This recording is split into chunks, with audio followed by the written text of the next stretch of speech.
Hi, in this video, I'm going to show you a step-by-step process on how to begin with a watercolor. I'm going to try to keep it as simple as I can, down to 5 easy steps, so that if you're a beginning watercolor artist, that you'll be able to understand these steps more in a simplified process. But even if you've been doing watercolor for years, please join in, and hopefully I have something to share, and then we can all learn together.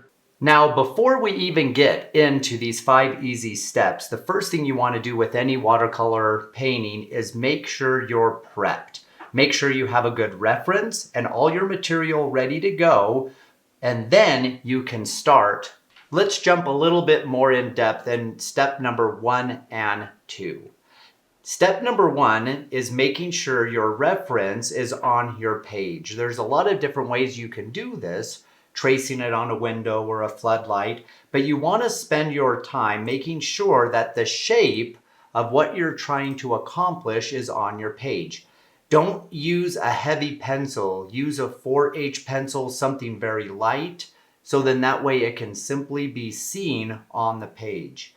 Step number 2 is an important step. This has to deal with blocking out your whites. What I use is a masking fluid in this experience that you're seeing to be able to cover the areas that I want to be white after the painting is done.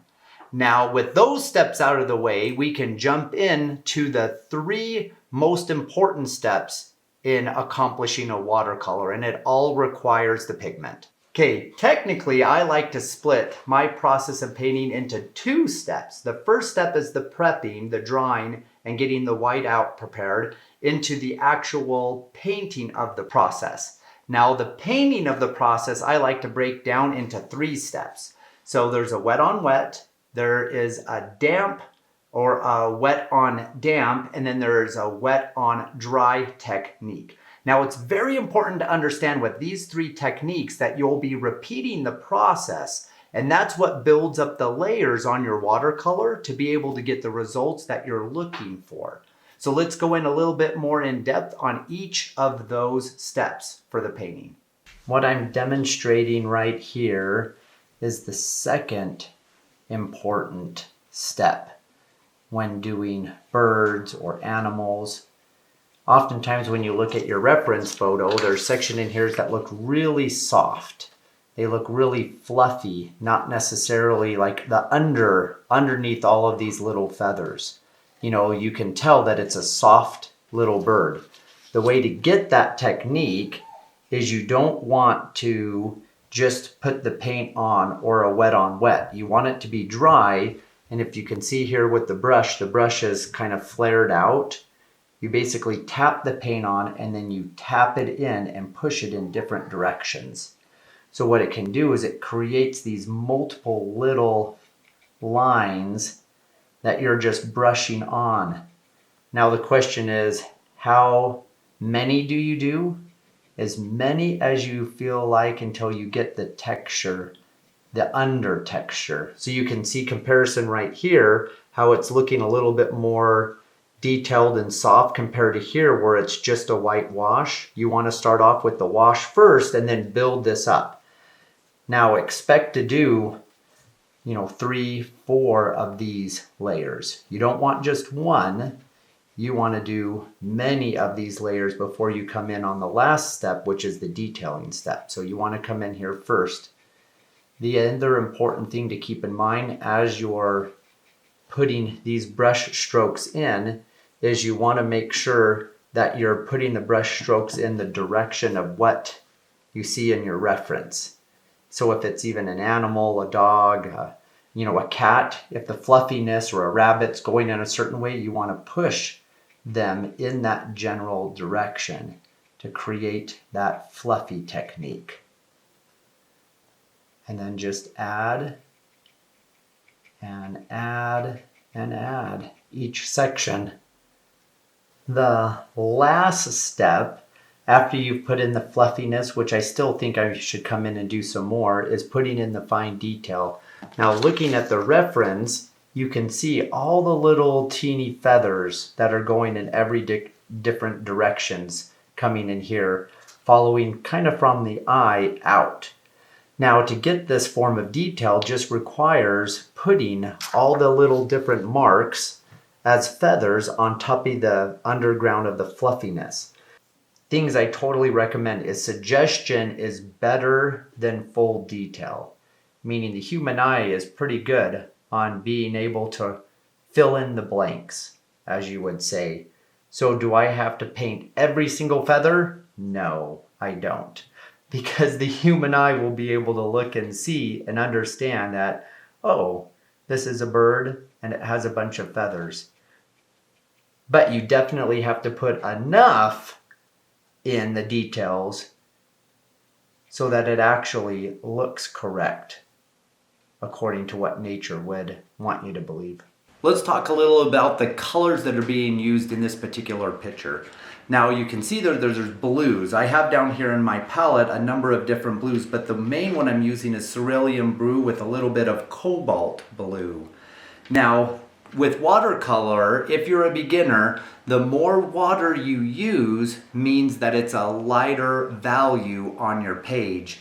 If you're using it straight from your palette, it's going to be the darkest overall. So I do start off with more water than normal just to be able to create that value technique that I'm looking for. The other color on this particular painting that I'm using here is Payne's Gray. It's probably my favorite color on my palette. I absolutely love Payne's Gray. It's got a dark blue tint to it, so it's not what you would traditionally think a gray color is. Now on the belly of this particular bird, you can see that it's a yellow and orange. So in this particular one, I came in here with a cadmium yellow. I didn't want to go full on yellow or lemon yellow. I wanted it to be a little bit of a richer yellow color. And then rather than using orange sometimes can be too dominating. As I added in, right here is my rose red. But this helps calm down the yellow to make it more of that warm orange color overall. So hopefully that helps out. One recommendation that I would recommend to beginners, I do have on my palette black, but I never use it. Don't use black. That's a little special bonus tip, that if you're trying to get a dark color, mix other colors together to get to a black, but don't use black. Okay, let's continue on with the painting. The other thing I recommend at this level of detail on a project with watercolor is stick with a different section at a time. Meaning, right now I'm simply just working on this section right up here of the bird. I'm not worried about any of the other parts, which with watercolor is nice because as I'm working on this, the other portions will dry down because this is definitely a wet on dry technique.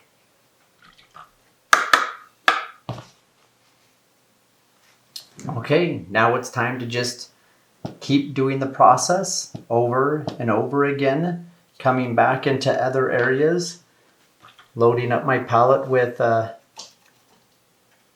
paint, even a little thicker,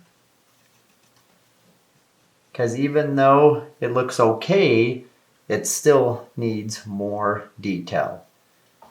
So now it's time to come back, work my way through the picture again, and just add more feathers. This time I'm gonna mix it up by adding in some other colors as we go, because it's not all just blue. It's going to be blue with darker blue and with some grays in here as well. But this has been enough time for this to dry so I can come in and add some more. When you feel like your painting is at the point that the masking fluid can be removed, go ahead and remove the masking fluid and then repeat the process again. Add additional details over the white that was protected. Don't cover all the white, but if you add a little detail on top of it, it helps make the white stand out even better. just to go into a little bit more in depth about step number 3, which is the wet on wet process. In most cases, when I learn with watercolor, and most beginning watercolors learn, is a wet on wet is when you cover your entire paper with water to create it. Now, that's a great way to begin. As I demonstrated in this picture, I actually only put water where I wanted it to be, which happened to be a small portion of my page. So because I worked section by section, still using wet on wet technique, it didn't require me to cover the entire page.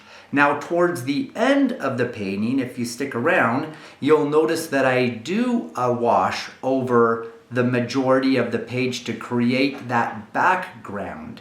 But be aware that you can use wet on wet technique with even just a little section, like on the feathers, or just on the underbelly, or on the beak. And you can work that technique on each little section of your painting.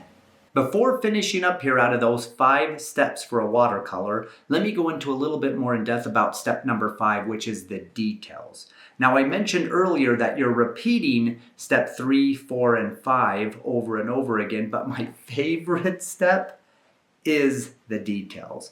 I consider myself kind of a perfectionist in art.